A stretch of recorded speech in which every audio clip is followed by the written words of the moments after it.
The following program may contain strong language and mature content. Viewer discretion is advised.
Hey everybody, welcome to the first edition of the Dante Show Clergy Conversations. And I know some of you guys are probably wondering, hey, what is Dante doing on a Thursday? Because normally the Dante Show airs on Monday and Tuesday. Well, this is a what? Spinoff of the Dante Show, because it is a specially funded project that is going to focus specifically on clergy. It's going to focus exclusively on conversation and topics about COVID-19 and HIV vaccines and vaccine trials. So basically what you're going to see every week is a conversation with myself and a member of the Black clergy discussing vaccines specifically for COVID and vaccines that are being designed for HIV. So it's going to be awesome conversations. You're going to hear from dynamic pastors and leaders within the community, and you're going to be involved in a much needed conversation that hopefully incites more needed like this within the Black community. So we're going to dive into it because Clergy Conversations is slated for just a half hour. It's real hit it and quit it, and we back away from it. All right. So tonight we have a phenomenal guest. This gentleman is someone that I admire. He's an author, he's a pastor, he's educated, he's a scholar, and most importantly, he's cool. So please help me welcome to the very first episode of Clergy Conversations, my friend and brother, Cedrick Bridgeforth.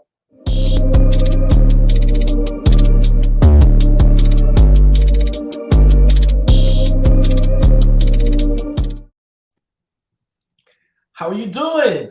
I'm doing great, Dante. Thanks for having me. No problem. You are the inaugural guest on Clergy Conversations, and I am glad to have you here. So while we are starting up, I'm gonna go ahead and ask some folks to invite your friends, family, cousins, and loved ones to this much needed conversation that hopefully gains a lot of momentum and also sparks conversations that are much needed within the Black community, specifically the Black church. So before we go any further, Pastor Cedrick, why don't you intro yourself, and I'm gonna tag some people. All right, sounds good. Well, I am Cedrick Bridgeforth. I'm an ordained elder in the United Methodist Church. I have served in pastoral roles in congregations in Los Angeles and in Orange County. I've also served in administrative roles within the denomination as a district superintendent, which means I had responsibility for a geographic region that had upwards of 90 to 100 churches and about 130 to 140 clergy within it. And I've also served in educational institutions within our denomination, most notably the Claremont School of Theology, which is one of our 13 United Methodist seminaries located around the country. And right now, my assignment is serving as a director of innovation and communication for the California Pacific Conference, which is our region of the denomination that covers all of Southern California, Hawaii, Guam, and Saipan. Okay, so there you go. So first of all those numbers were just amazing. It was really just all over the place. And I mean, how does it feel to have that much responsibility? I mean, that's how I look at clergy. I think most folks think that pastors just preach on Sunday and that's it. But the role of a pastor goes far beyond. And within that role of leadership, there's a lot of challenges. There's a lot of stuff that you're responsible for, because you're not only, taking care of yourself and spreading God's word, but you're also a community activist. And I consider most pastors to be community activists because they are the voice of the people.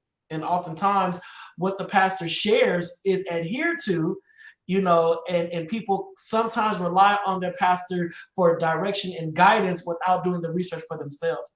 So as one who has been in that level of leadership, how weighing was it for you to make sure that you got the right information out to the people? Oh, it's very important. I mean, I believe, as a pastor, you're the CEO, you're the chief executive officer, you're the CCO, the chief community officer, you're the CSO, the chief spiritual officer, and you have to balance all that at all times and know that people are paying attention to you. They may not be listening to you in order to do exactly what you say, but they are listening as at least to create a baseline or something to bounce their own ideas off of or against in some way. So it's a great responsibility. I love it. I love it. I love it. Well, thank you for all that you do and have done and will continue to do. So let's dive into Clergy Conversations. And like I shared at the top of the show, Clergy Conversations is really just raising awareness about vaccines. And we know that the Black community specifically has an aversion to vaccines because of medical mistrust, a lot of traumas that have befallen us at the hands of science. But I think it is time for us to really unpack some of that stuff and do our part as faith leaders to ensure that we're passing out the right information and letting our people get the knowledge they need to make an informed decision. So the first question for you, sir, from your perspective, why is HIV infection still a major problem within the Black community? Great question, and I appreciate the fact that we're beginning with that question, because I think the conversation around HIV in the Black community really unearths a lot of our issues, and I believe, as long as we still think about HIV as something that only impacts people who are gay or same gender exposed in some way, I believe that continues to create an issue. And then I think just not having open conversation about our sexual identity, our preferences, our prowessness, all of that, just lends itself to HIV continuing to be sort of a backroom, backdoor, sideline, parking lot conversation. And that prevents it from coming to the center and really just being, a topic of conversation about general and overall health and well-being, the same way we would talk about any other thing, that may find its way into our lives, into our families, into our workspace, or into our relationships. And so as long as we're okay, with hiding homosexuality in all its forms, as long as we're okay hiding gender nonconformity, as long as we're okay hiding, the best and brightest parts of ourselves, HIV will continue to be a problem within our community because of its association with homosexuality. And that's a whole nother conversation. That's a whole other clergy convo. When you bring in just that dynamic, we talk about homosexuality and sexual identity and the role it plays, in the church, and how the church does play a part, a small part, but a part in why HIV infection continues to be on the rise. And then when you think about things, just COVID, so COVID came, and it seemed like COVID, everyone jumped onto the bandwagon to do what they could to decrease the prevention and spread of COVID.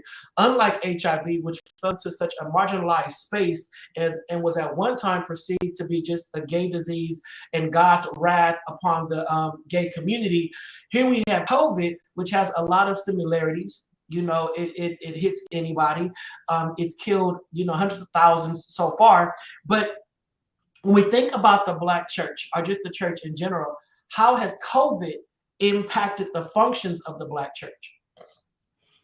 Yeah, I think a big difference, just the way you set this up, my mind immediately went to the reality that HIV didn't close a single church, right? HIV got some kicked out of some churches, but it didn't close a single church. But COVID shut them all down, or at least had them consider what may befall them if they didn't.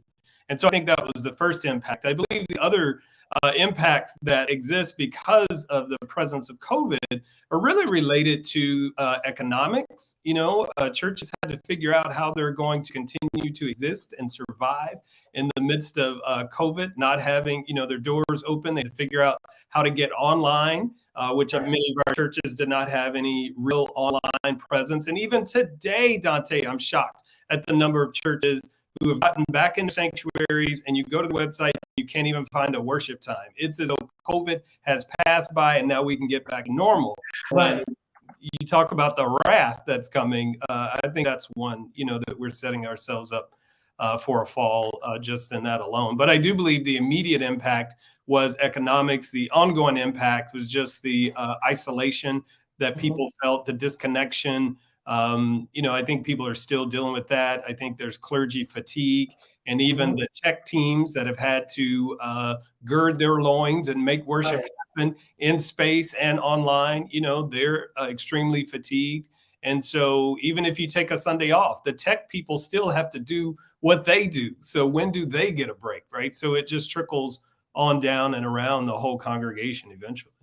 Right. And when you look at it like that, you would think that because we saw just all the casualties and the way COVID just ran through, one would assume that people would be excited when we got a vaccine. But instead of excitement, we did see a lot of pushback. We saw a lot of speculation because of how fast the vaccine was introduced, in the minds of some that are not vaccinologists and know all the work that goes into creating a vaccine. People kind of shied away from it and went their own direction. But from your personal perspective, this is just you, me talking to Cedrick, what are your thoughts on vaccines and vaccine trials? I'm a fan of vaccines because they allow us to move freely about the country and freely about the world. And, I heard people say, I don't know what's in that. I'm not going to take it. And, and then I know they're taking other medications for diabetes and for blood pressure and for migraine headaches and for, cold, cough and flu. And you don't know what's in that either, right? You're taking it. So why is this treated differently? And so I just found myself just running that question on a loop in my head. Some people that I knew personally, I just asked them, that question and was amazed at the responses that came. But I think vaccines are wonderful. And just in this society and the ways in which we live our lives, and we're all commingling with one another. None of us are hermits. None of us live in monasteries. And so we're constantly bumping up against each other. The wind blows and takes seeds and air and disease wherever it wants to go. And so we have to continue as a society. I believe one of the things that we have to do is continue to explore vaccinations, if not the ones that are retroactive, at least the ones that are proactive and help us protect ourselves against things that are even yet to come. And you said something important. I mean, basically, you are clergy speaking like this, and if you were to be in front of your people and you share your passion or your support of vaccines, do you think that because who you are as a leader would influence others to kind of jump into the same mind thought?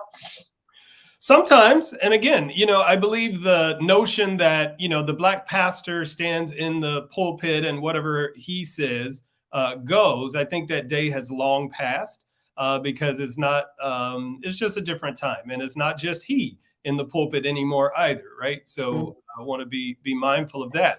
But I do believe that the way that I carry myself in my pastoral role, and I was serving in a pastoral role when the pandemic hit and continued to do so up until 6 months ago. And so through the thick of it, we were in it together. And as soon as, talks about vaccines, came online, I started talking about it. And there were folks who were, right on board, like, yeah, we can't wait to get it.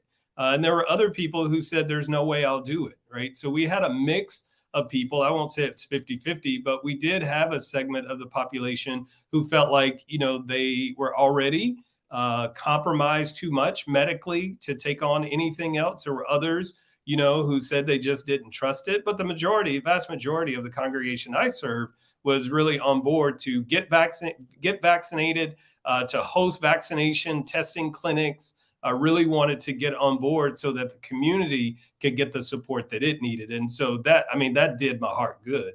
To know that I was in that company, but still had to, balance the conversation with those who felt they were either too old, too sick, had too much going on to get vaccinated, and then the small contingency of people who just didn't trust it because of the speed at which it was announced and the fact that they felt like if the government's paying for it, it must not be right.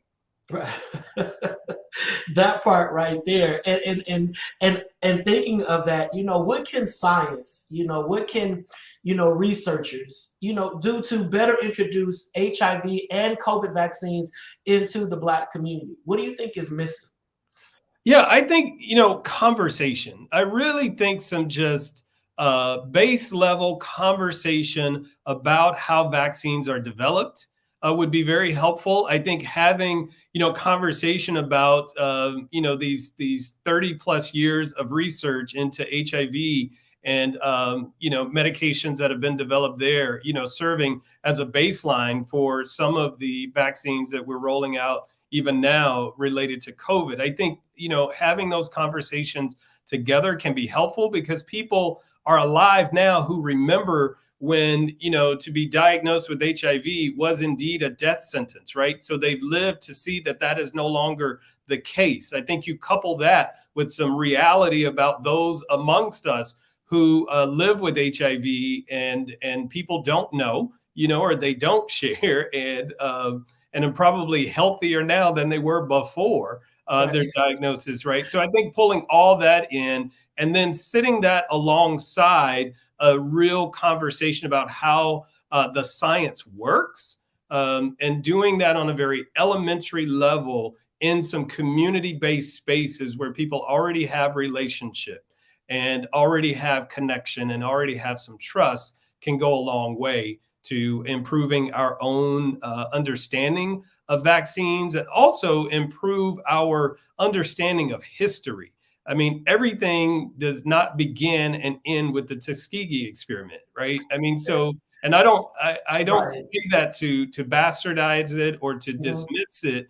It was a horrible thing that happened, but that's not the only thing that has ever happened, right? And to use that as our baseline for everything that we don't want to do medically, I think does a disservice to our people. It does a disservice to the individuals who are doing the good work to try to help save our lives. And I think you made a good point when you said the word trust. Do you feel that the Black church still has the trust of the Black community? I think it has the trust of the people who attend and the Okay. people who participate and some influence on some who have found themselves away from it. But I think that space of the civil rights movement, which if we really do our history and our study, we'll know that the Black community didn't really support the Black church and Black church didn't fully support the civil rights movement the way we like to fantasize about that either. But I think that day of thinking that the church is the center and the pillar of the Black community has passed. I think along with that has gone the voice of the strong Black pastor being the authority in the community has passed. And so I think for the people who are still a part of it, yes. For those who have found other means of meeting their spiritual needs, not so much. Mm-hmm. That shocked me that you said that, to be quite honest, because so many folks, it's like the Black church is the base, the hub, the know all, the be all, the end all. And I appreciate how you said those that go, because the Black community is very sparse now. It's huge, and it's so many different components and pieces to it that make up the Black community. So when you just basically said those that still go, yes, of course, but there should be something else for Black people to lean on to get a solid level of information. And speaking of that, what type of system should be created to keep the Black church informed and in the loop regarding vaccines, specifically for HIV and COVID? Mm. Yeah, I think just tapping into those clergy networks, because most clergy are connected in some sort of network or coalition of some sort. So I think tapping into those and making this really about the health and the welfare of the people, and helping pastors to see that everything does not have to begin and end with how the church is going to come up financially, right? But really recentering the church as a place of health and hope and healing would be very helpful. But tapping into those coalitions would be helpful, and then finding ways. Even through the political process, through elected leaders, they have a way of connecting with clergy that other figures, I don't think, have gotten it done quite as well as some of the elected officials. And so they do carry some weight and have connection and coalition with clergy in particular sectors of Los Angeles in particular. And so I think pulling them into this conversation would help advance that as well, because they have connections with the laity. And there are far more laity than clergy. So we don't need to spend all of our time on the pastors or on the clergy, but really find our way into the homes and into the Facebook accounts and the email addresses of those lay people, right, and really exploit those networks, because that's where those broader circles and nexus of trust exists for them as well. If you had the opportunity to speak to a room full of Black clergy that were anti-vaccine for COVID, anti-vaccine for HIV, didn't care, yada, yada, yada, what would you say to them to try to make them understand why it is so important that we remain abreast and knowledgeable of vaccines? Yeah, the first thing I would do, I'd follow one of my own mantras, and that's to listen well. In order to listen well, I'd have to ask some questions so that I got some information to listen to. And so I'd want to understand, why these pastors, hold the position that they do. I'd want to listen for how their theology, their science, and their politics may have become intertwined and inextricable from one another. And then I would look for ways to exploit that, right? To begin to unravel that, to pull the theology away from the politics and away from the science, and really separate those conversations, have them separately, and then find some constructive ways to bring them back together, so that we're not trying to check science with the Bible, and we're not trying to have our politics be dictated by an ancient document that was not set for this day and this time. So I would want to tease all those out. I love it. I love it. But do you think that during Sunday morning service, Black churchgoers would welcome research-driven conversations about HIV and COVID vaccines? You mean before worship or after worship? If so, yes. But in the middle of, I'm getting my Jesus on, no, sir, not at all. Even your most informed, they may take a 2-3 minute speech, just the same way they'll welcome an elected official to give a 2-3 minute, stump speech. You might be able to work that in. And particularly if a church is doing, a health emphasis month, or wellness month, wellness emphasis, or something like that, then you could create an opportunity for those to come in there. But to think that, someone's going to give up their 30-35 minute sermon space to talk about the efficacy of vaccines about anything, I think is a tall order that would go unfilled in most places. And that's something, because it makes it seem a bit selfish. I mean, we have been dealing with a pandemic for almost over 2 years now, been dealing with this, and it has been few and far between moments where I have heard clergy publicly take time to discuss the importance of